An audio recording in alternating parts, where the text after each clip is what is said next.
Good morning, students. Today, for class 12th, we are going to explain colligative property of solution.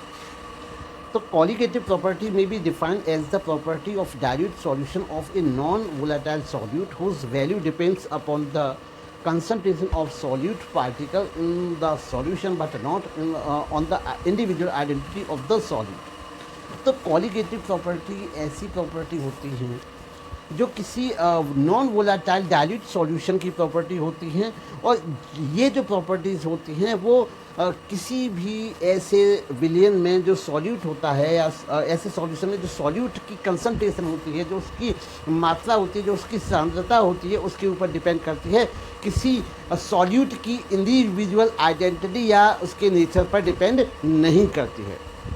तो फिर से हम देखेंगे कि कॉलिगेटिव प्रॉपर्टी में be defined as the property of dilute solution. तो ये जो प्रॉपर्टी होती है किसी डाइल्यूट सॉल्यूशन की सॉल्यूशन की प्रॉपर्टी होती है हैविंग नॉन वोलाटाइल सॉल्यूट, जिसमें जो आपका सॉल्यूट आपका नॉन वोलाटाइल है और उसकी वैल्यू जो होती है whose value depends upon the concentration of solute particle. तो यहाँ पर ये जो प्रॉपर्टी कॉलिगेटिव प्रॉपर्टी होती है वो सॉल्यूट के पार्टिकल्स पर डिपेंड करती है, न कि आपके नेचर ऑफ सॉल्यूट पर या फिर individual identity of the solutes पर। Colligative property can be express as in relative lowering in vapor pressure. These are the example of colligative property. So relative lowering of vapor pressure, elevation of the boiling point, depression of the freezing point and osmotic pressure. So these are the example of colligative property.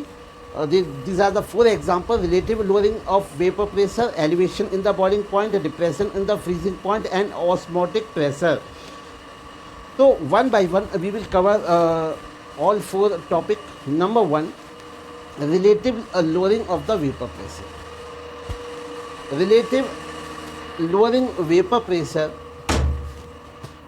में हम लोग देखेंगे कि when we add some non volatile solvent, जब किसी solution में हम कोई नॉन वोलाटाइल सॉल्यूट मिलाते हैं तो इससे आपकी जो एस्केपिंग टेंडेंसी है, जो वेपर प्रोड्यूस करने की जो टेंडेंसी होती है वो सॉल्वेंट की वो कम हो जाती है। और इसके कारण क्या होता है, नॉन वोलाटाइल सॉल्यूट की प्रेजेंस होने के कारण उसका जो वेपराइजेशन होता है वो कम हो जाता है। और वेपराइजेशन डेफिनेट सी बात है, वेपराइजेशन कम होगा तो वेपराइजेशन कम होने से उसके वेपर्स कम बनेंगे और वेपर्स कम बनने से वेपर प्रेशर जो होगा वो कम क्रिएट होगा। जैसा कि हम लोग राउल्ट लॉ में देख चुके हैं कि according to the Raoult's law relative lowering of vapour pressure is equals to the mole fraction of the solute. हमने देखा है राउल्ट लॉ में कि जो आपेक्षिक जो वाष्प दाब में जो अवनमन होता है वो आपका मोल प्रभाज के जो सॉल्यूट के मोल प्रभाज के या मोल फ्रैक्शन के बराबर होता है। अगर हम इसको मैथमेटिकली एक्सप्रेस करना चाहें तो P not minus P is the change in the vapour pressure upon P not, और P नॉट है आपका vapour pressure of pure solvent is equals to XB, where XB is the mole fraction of solute. यहाँ पर XB mole fraction है आपका solute का, तो यहाँ पर हम लिख सकते हैं numbers of mole of solute upon numbers of mole of solute plus number of mole of solvent. तो इस प्रकार से हम इसके मोल फ्रैक्शन निकाल सकते हैं। अगर हम कहें कि for dilute solution NB is much lesser than NA, अगर हम कहें कि डाइल्यूट सॉल्यूशन है और डाइल्यूट सॉल्यूशन में आपका जो NB है, NB मतलब numbers of mole of solute is much lesser than solvent, numbers of mole of solvent। तो इस प्रकार से हम लोग इस फॉर्मूले को P not minus P upon P not is equals to NB upon NA लिख सकते हैं। NB अपॉन NA लिख सकते हैं क्योंकि यहाँ पर जो हमने जो NB था, कंसंट्रेशन ऑफ NB जो कि आपकी सॉल्यूट की जो कंसंट्रेशन थी उसको हमने निगलेक्ट कर दिया है, क्योंकि बहुत ज़्यादा डाइल्यूट है। बहुत ज़्यादा डाइल्यूट होने पर हम इस जो सॉल्यूट की कंसंट्रेशन है उसको निगलेक्ट कर सकते हैं।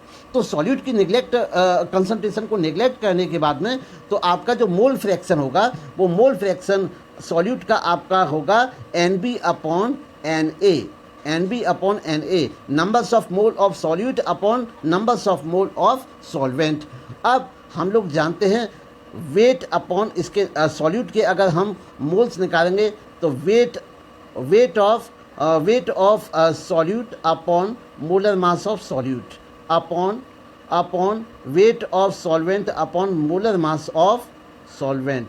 तो इस प्रकार से ये यहाँ तो इस प्रकार से हमें जो फॉर्मूला प्राप्त होगा वो होगा P0 minus P upon P0 is equals to WV means weight of solute multiplied with MA, molar mass of solvent, upon MB, molar mass of solute upon weight of solvent। तो इस प्रकार से हम relative lowering pressure आपका निकाल सकते हैं। आगे हम बच्चों देखेंगे elevation in the boiling point.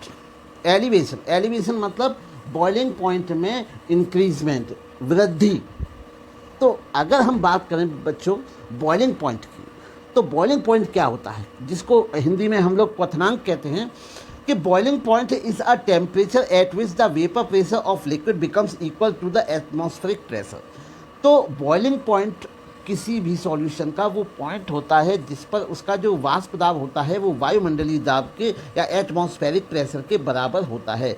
तो boiling point is a temperature at which the vapour pressure of a liquid becomes equals to atmospheric pressure. अब when a non-volatile solute is added to the volatile solvent, the vapor pressure of solvent decrease। वाजिब सी बात है, जो हम lowering vapour pressure में देख चुके हैं कि अगर हम किसी वोलाटाइल सॉल्वेंट में नॉन वोलाटाइल सॉल्यूट मिला दें, फिर से याद रखना बच्चों ध्यान से, किसी वोलाटाइल सॉल्वेंट में कोई नॉन वोलाटाइल सॉल्यूट मिला दें तो उसका जो वेपर प्रेशर होता है वो क्या हो जाएगा, डिक्रीज हो जाएगा। डिक्रीज क्यों हो जाए, क्योंकि आपका जो सॉल्यूट है वो क्या है, नॉन वोलाटाइल है, वो इतनी आसानी से वेपर क्रिएट नहीं कर रहा है। जब वेपर क्रिएट नहीं कर रहा है तो वेपर प्रेशर भी नहीं बनेगा। In order to boil this solution it vapour pressure must be increase by the raising temperature. तो इसको हमें बॉयल करना है, तो बॉयल करने के लिए हमको इसका वेपर प्रेशर इंक्रीज करना होगा, और वेपर प्रेशर हम इंक्रीज कर सकते हैं by increasing in the temperature. तो जो टेम्परेचर में जो इंक्रीज होता है या इंक्रीजमेंट होता है उसको हम elevation in the boiling point कहते हैं। सपोज कीजिए कि यहाँ पर delta T B change in boiling point है और आपका TB0 और TB आपके प्योर सॉल्वेंट और सॉल्यूशन के बॉइलिंग पॉइंट हैं।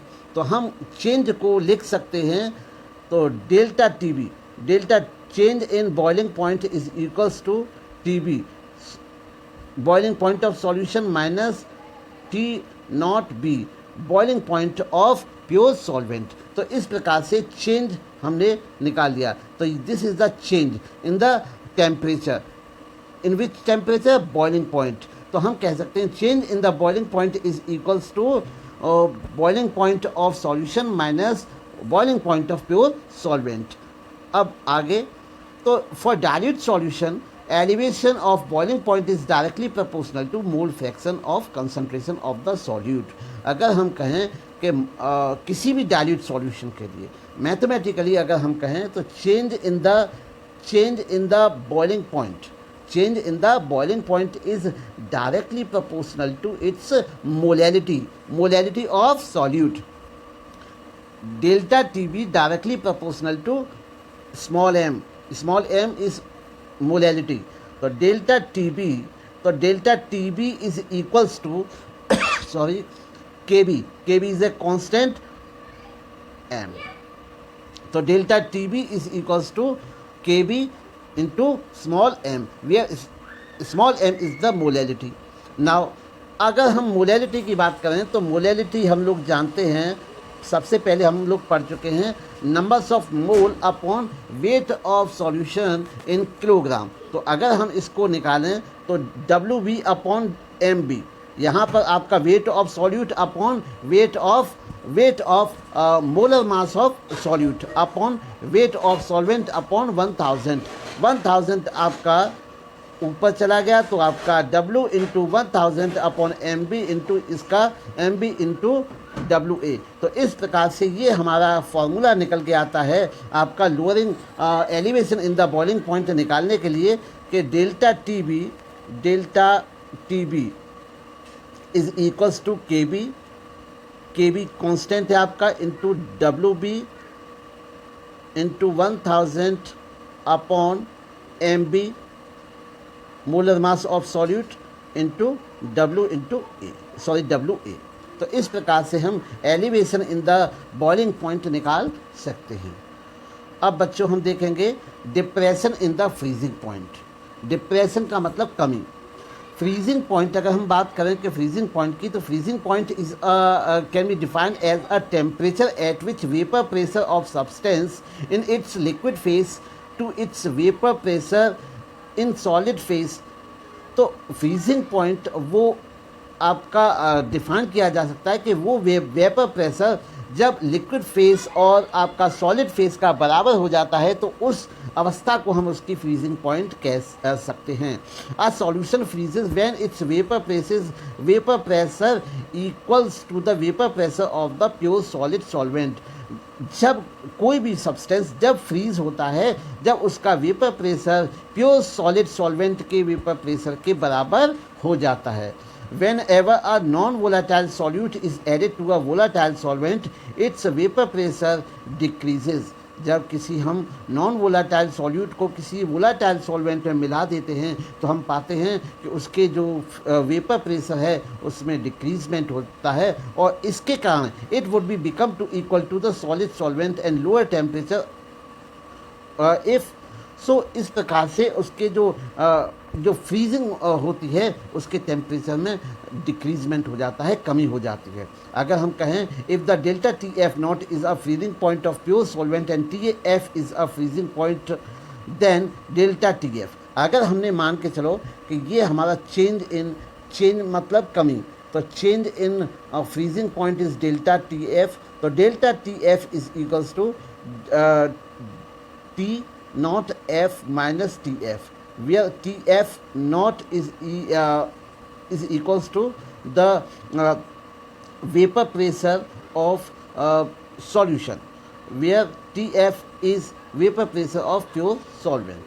तो इस प्रकार से हम लोग depression in the freezing point is directly proportional to the molality of its solution. तो ठीक elevation in the boiling point की, क्योंकि ये क्वालिटेटिव प्रॉपर्टी है, तो ये जो प्रॉपर्टी है depression in the freezing point ये भी आपके मोलैलिटी के ऊपर डिपेंड करती है। तो delta T F directly proportional to M.